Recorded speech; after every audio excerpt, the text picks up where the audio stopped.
Hello, hello! Bienvenue sur votre chaîne Santé. Aujourd'hui, nous allons parler du café. Il y en a qui ne peuvent pas commencer leur journée s'ils n'ont pas d'abord bu une bonne tasse de café. Donc, nous allons regarder est-ce que le café, il est bon ou alors il est mauvais pour la santé.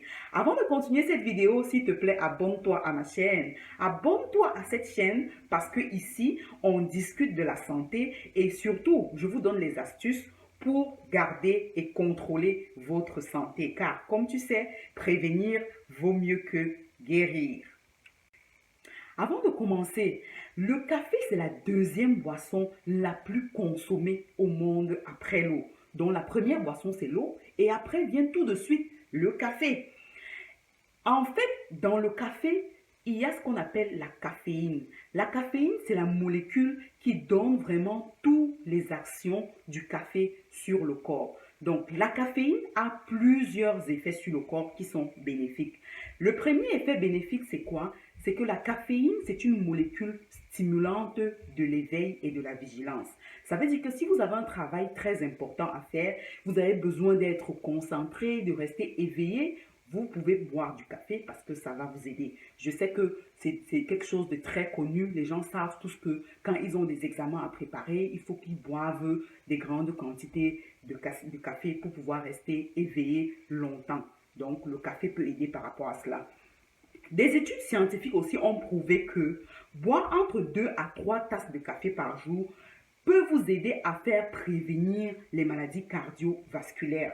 Donc, cela, en buvant du café, vous êtes en train de implicitement prolonger votre espérance de vie, puisque cela va vous protéger contre les maladies cardiovasculaires. Autre chose encore à savoir, troisième avantage, c'est que le café est riche en antioxydants. Les antioxydants, ce sont des molécules qui nous aident à lutter contre les radicaux libres qui sont nocifs pour notre corps. Parce que chaque maladie, avant qu'elle ne se développe, il y a toujours à la base moléculaire ce qu'on appelle des radicaux libres qui sont nocifs pour notre corps. Donc le café nous apporte des antioxydants qui aident à lutter contre ces radicaux libres. Donc, je vais vous dire aussi que quand on fait de la surconsommation du café, ce n'est pas quelque chose de bien. C'est-à-dire, quand je dis surconsommation, c'est déjà prendre plus de 5 tasses de café par jour. Cela n'est pas recommandé parce que très souvent, avec cette surconsommation de café, on a des maux de tête qui surviennent, on a aussi de l'insomnie et on est très souvent aussi irritable.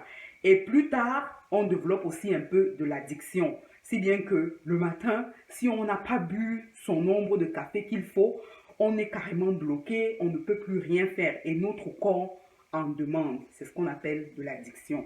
Quelquefois aussi, en prenant trop de café, vous pouvez avoir ce qu'on appelle des palpitations quand vous sentez votre cœur qui bat très très très fort. Donc, grosso modo, moi, je vais vous dire que si vous aimez le café, vous pouvez en boire, mais buvez entre 2 et 3 tasses de café par jour.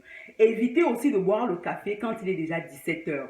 Donc, c'est bien de prendre le café le matin et déjà à partir de 17 heures, le café, c'est pas très bon parce que cela risque de vous maintenir éveillé. Donc, vous risquez de développer comme un certain éveil, ce qu'on ne veut pas parce que très souvent, quand il est 17 heures, on s'apprête déjà plus ou moins à se détendre, à se relaxer et à penser prêt.